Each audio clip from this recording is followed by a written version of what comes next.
en el departamento del Cauca, aquí a la Radio Revista Educativa y Cultural Pandora, compañero. Diana, buenos días. Saludo que hago extensivo, fraterno, unitario a todos aquellos que cada sábado, durante todo este tiempo que se ha transmitido el programa, amablemente nos sintonizan.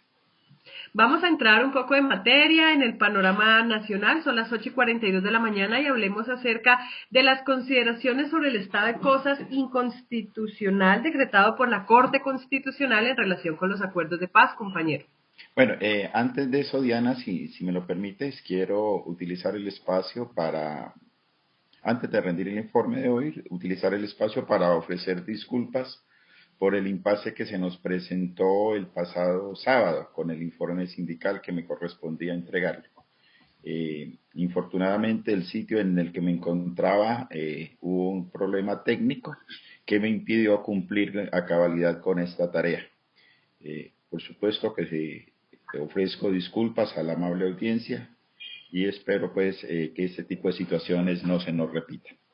Ya entrando en materia, Diana, efectivamente esta semana, con una votación estrecha de 5 votos a favor del pronunciamiento y 4 votos en contra, la Corte Constitucional se pronunció alrededor de la seguridad de los excombatientes.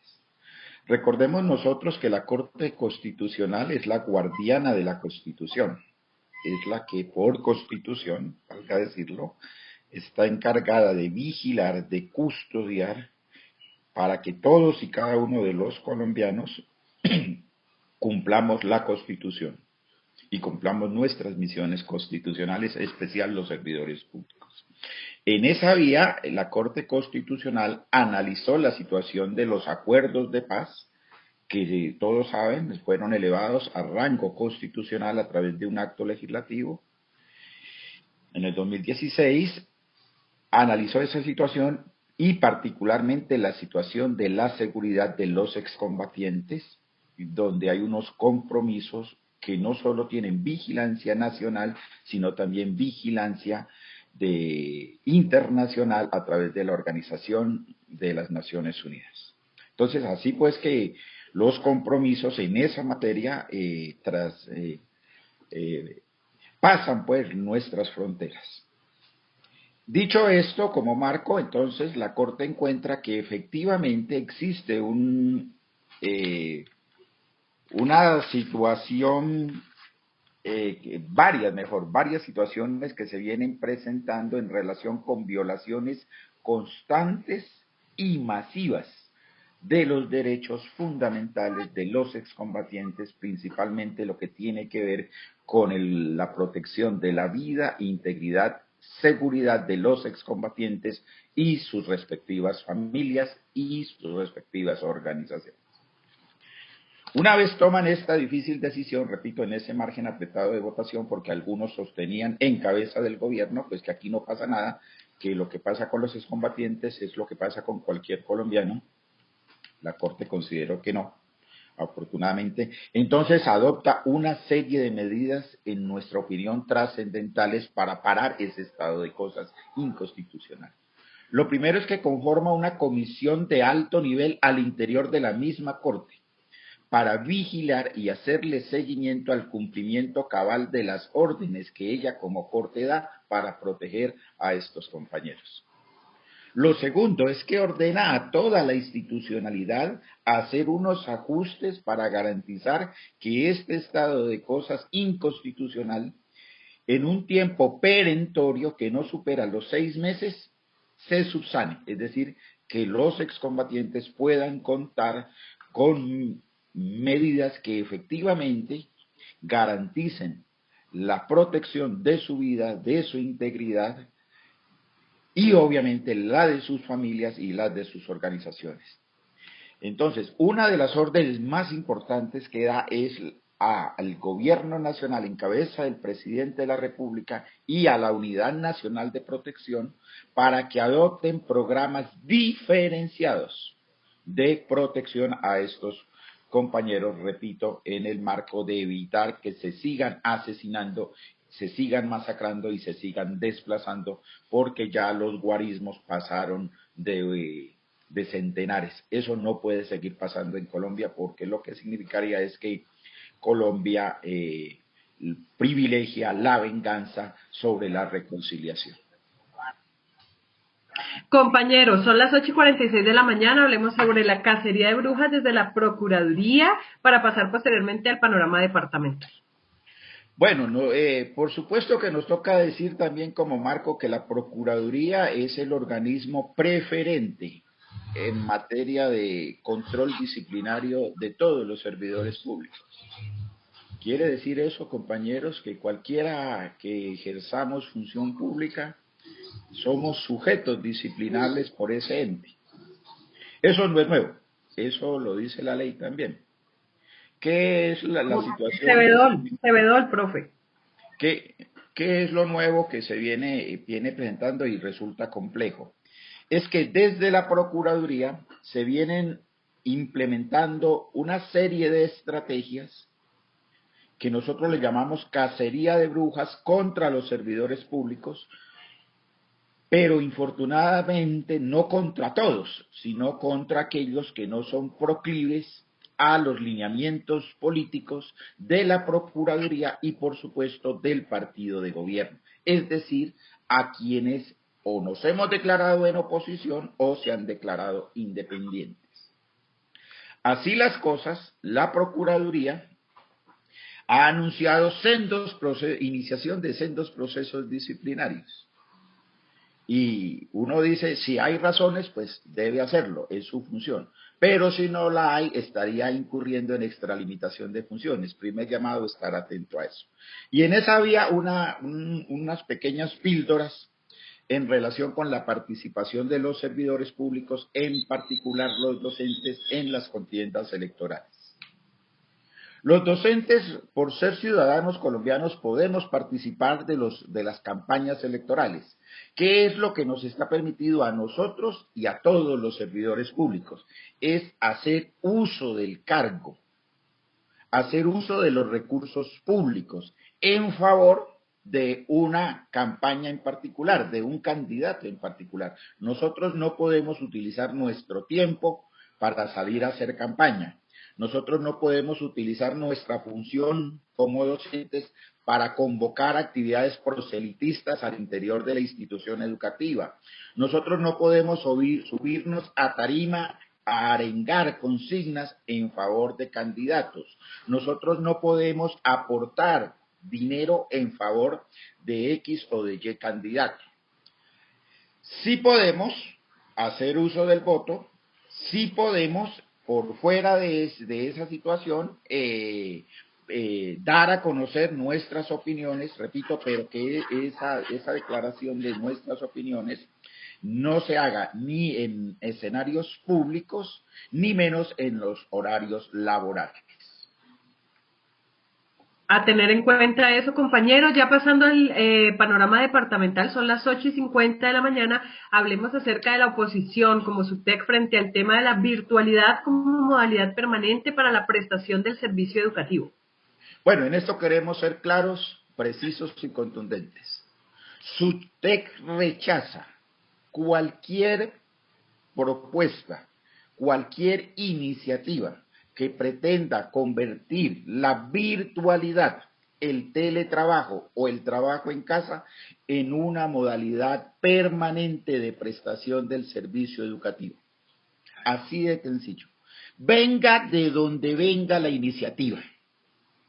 Nos opusimos al proyecto de cambio radical y del Centro Democrático de Home School, la escuela desde casa.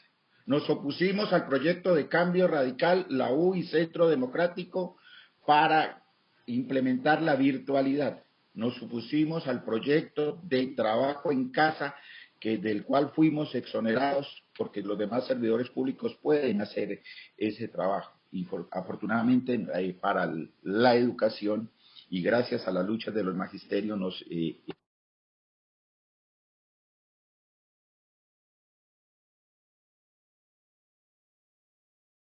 nosotros somos formadores de estudiantes. Nosotros propendemos por la formación integral, no por la mera transmisión de conocimientos. Segunda razón, no están dadas las condiciones en el país, que es ampliamente rural, para garantizar esa virtualidad en condiciones dignas. Los niños de los pobres tienen derecho a recibir una buena educación y hoy en Colombia no hay conectividad, hoy en Colombia no hay acceso a la tecnología y no vamos a convertirnos en una carga más para los padres de familia, para los estudiantes, incluso para los mismos compañeros docentes. Y finalmente, porque no, esa es una situación que no está arreglada y que significa mayores afugias, no solo para las familias, para los estudiantes, sino también para los profesores. La situación de que vamos a tener que invertir de nuestro pequeño salario para hacer ajustes e implementar la virtualidad, de que no está arreglado los horarios, las jornadas extensas, extenuantes, que rayan en el acoso incluso, la situación de los riesgos laborales, muchas situaciones que no están arregladas y que quienes hoy están promoviendo esa virtualidad como una modalidad permanente, al parecer no han caído en cuenta o en el peor de los casos, me resisto a creerlo, se pusieron del lado del gobierno. 8:53 de la mañana, ampliemos un poco el panorama frente al tema de la oposición al congelamiento también por parte del SUTEC de la planta de personal, compañero. Igual que con la virtualidad, claro, concreto y contundente. SUTEC se opone a que en el departamento del Cauca se congele la planta de personal docente, administrativo docente y directivo. Las cifras de hoy nos dan que son hoy son poco más de 9.625 educadores conmigo, adscritos al departamento del Cauca. Esa cifra ya es una cifra que parte de reconocer que ya no existen entre los últimos 2 años poco más de 240 educadores. Son 240 plazas, compañeros, menos. Son 240 educadores que no tienen trabajo, no tienen posibilidad, pero son cientos de niños que pueden ser atendidos por esos 240 educadores que hoy faltan por proveer, que se van a quedar sin educación, infortunadamente en los sitios más dispersos del Cauca. La política de congelación de planta ha sido una política que el ministerio ha pretendido implementar de tiempo atrás, con diferentes estrategias, con diferentes modalidades. El gobierno nacional, por supuesto, que está feliz con propuestas de esa naturaleza. Es que en el Cauca no se nombre un docente más. No, compañeros. Esa no puede ser una propuesta que deba tener el aval, el apoyo y el reconocimiento y luchar por desde las organizaciones sindicales. SUTEC eso lo rechaza y a esa pretensión se opone. Nosotros somos del criterio de que si hay que pedirle plazas al ministerio porque hay niños sin docentes, hay que exigirle al ministerio que esa planta se incremente. 8:55 de la mañana, hablemos acerca del decreto de caracterización y problemas que se vienen presentando. Bueno, el gobierno departamental a fines del año pasado sacó el decreto mediante el cual caracteriza las instituciones educativas los establecimientos educativos, que quedan ubicadas en territorio A. Eso había que hacerlo en aras de facilitar la administración del servicio educativo y en aras de prestar un servicio pertinente a la población que se está atendiendo, diferenciada y pertinente. Eso nos parece bien.